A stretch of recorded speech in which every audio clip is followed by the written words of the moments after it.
হঠাৎ করে সামাজিক যোগাযোগ মাধ্যমে লুৎফুজ্জামান বাবরকে নিয়ে আলোচনা চলছে। অনেকেই মনে করেন লুৎফুজ্জামান বাবর ভারত সরকারের কাছে একটা আতঙ্কের নাম, কারণ লুৎফুজ্জামান বাবর সেভেন সিস্টার্সে বিদ্রোহী দল বানিয়ে দিয়ে ভারতকে অস্থিতিশীল করে দিয়েছিলেন বলে অভিযোগ রয়েছে। ধারণা করা হয় চীন পাকিস্তান মিলে ভারতকে যতটুকু ক্ষতি করতে পারেনি তার চেয়ে বেশি লুৎফুজ্জামান বাবর করতে পেরেছেন।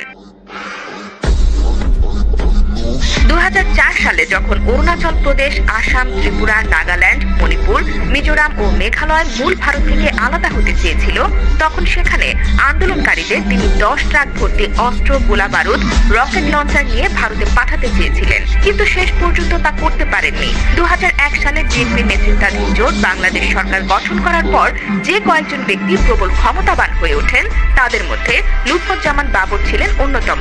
মনে করা হয় যে ওই সরকারের প্রধানমন্ত্রী খালেদা জিয়ার বড় ছেলে তারেক রহমানের সঙ্গে ঘনিষ্ঠতাই ছিল বাবরের ক্ষমতাবান হয়ে ওঠার মূল ভিত্তি।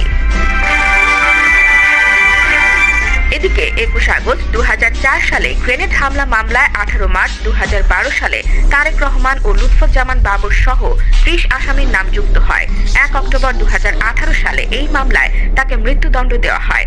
এর আগে 2004 সালে ধরা পড়া 10 ট্রাক অস্ত্রের চালান মামলায় 3 অক্টোবর 2010 সালে 10 ট্রাক অস্ত্র মামলায় গ্রেফতার দেখানো হয় বাবরকে। ওই মামলায়ও তাকে মৃত্যুদণ্ড দেওয়া হয়। মূলত দুটি বড় ট্রলারে করে এসব অস্ত্র সমুদ্রপথে আনা হয় চিটাগাং ইউরিয়া ফার্টিলাইজার বা CUFL জেটিতে।